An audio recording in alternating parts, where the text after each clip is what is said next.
Et si on abordait la vie complètement à l'envers? C'est une question un peu folle, mais c'est celle que pose un chemin spirituel vraiment fascinant, tel que décrit par la mère. Un chemin qui nous invite en fait à tout repenser. Notre but, notre direction. Allez, on explore ça ensemble. Cette question, elle est vraiment au cœur de tout. Imaginez un instant. Et si toute notre attention, au jour le jour, était en fait complètement à côté de la plaque, décalée par rapport à un but bien plus profond? Alors, pour comprendre où on va, c'est logique, il faut d'abord savoir d'où on part. Et là, selon la mère, notre point de départ à tous, ou presque, c'est un état de conscience qui est quasi entièrement tourné vers l'extérieur. Mais concrètement, ça veut dire quoi ça? Eh bien, c'est simple, c'est quand on est complètement absorbé par ce que les autres pensent, par nos petites routines, le boulot, les distractions. Vous savez, quand on se demande qu'est-ce que je dois faire? Est-ce que j'ai l'air bien aujourd'hui? Notre conscience, en fait, elle est littéralement collée, fusionnée avec toutes ces apparences. Et ce cycle, manger, dormir, travailler, bon, ça semble normal, non? Sauf qu'il a une conséquence énorme. Il nous garde à la surface de notre propre existence. Il nous empêche de faire une pause et de se poser la question essentielle. Mais au fond, pourquoi est-ce qu'on fait tout ça? Bon, alors, comment on fait pour briser ce cycle? Le tout premier pas, c'est un changement de perspective, mais un changement radical. L'idée, c'est d'inverser complètement le courant, le flux de notre attention. Mais attention, il ne s'agit pas du tout de rejeter le monde extérieur. Non, non. L'idée, c'est plutôt de déplacer notre intérêt, notre curiosité, du quoi vers le pourquoi. On s'attache un peu moins à ce qui se passe en surface pour s'intéresser davantage à la cause, au but qui se cache derrière tout ça. C'est vraiment un mouvement de concentration vers l'intérieur. Et ce premier pas vers l'intérieur, eh bien, il nous amène directement au cœur du réacteur, si je puis dire, à une étape absolument indispensable de la démarche. Voilà la séquence. Et la mère insiste vraiment là-dessus. Ces étapes, elles sont dans un ordre précis, on ne peut pas les mélanger. Elle dit que beaucoup de gens veulent commencer par la fin, ils essayent d'exprimer une force qu'ils n'ont même pas encore trouvée. Mais non, ce cheminement intérieur, c'est un passage obligé, un prérequis absolu. Et là-dessus, les mots de la mère sont, comment dire, sans équivoque.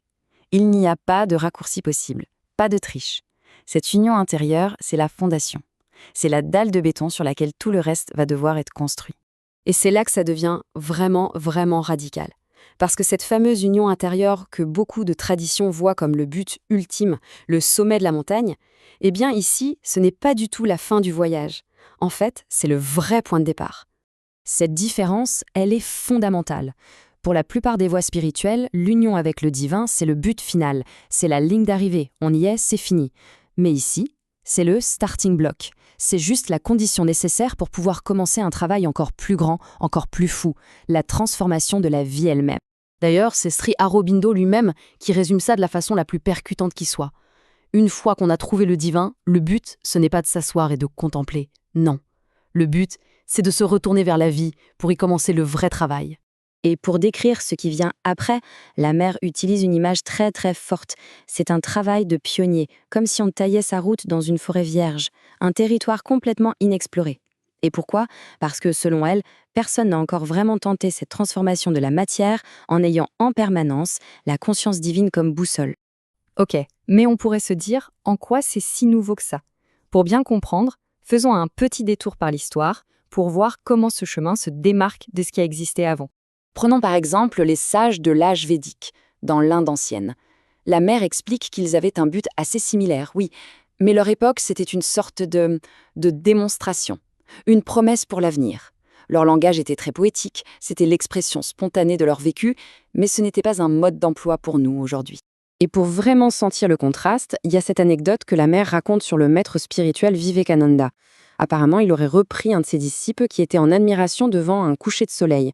Pour lui, apprécier cette beauté, c'était un obstacle à la réalisation du divin. Là, on voit bien que c'est une vision du monde qui est aux antipodes. Et forcément, cette anecdote, ça soulève une question clé. Est-ce que la spiritualité et la beauté du monde doivent vraiment être deux choses séparées? C'est précisément sur ce point que la vision de Sri Aurobindo ouvre une toute autre voie. Une voie où le monde matériel n'est pas un truc à rejeter, mais au contraire quelque chose à transformer. Alors, pour comprendre comment une telle transformation est possible, il faut regarder le grand mécanisme cosmique qui est à l'œuvre. Selon Sri Aurobindo, ce n'est pas du tout un processus à sens unique, c'est un véritable partenariat, un travail d'équipe en quelque sorte. La première force, c'est l'évolution.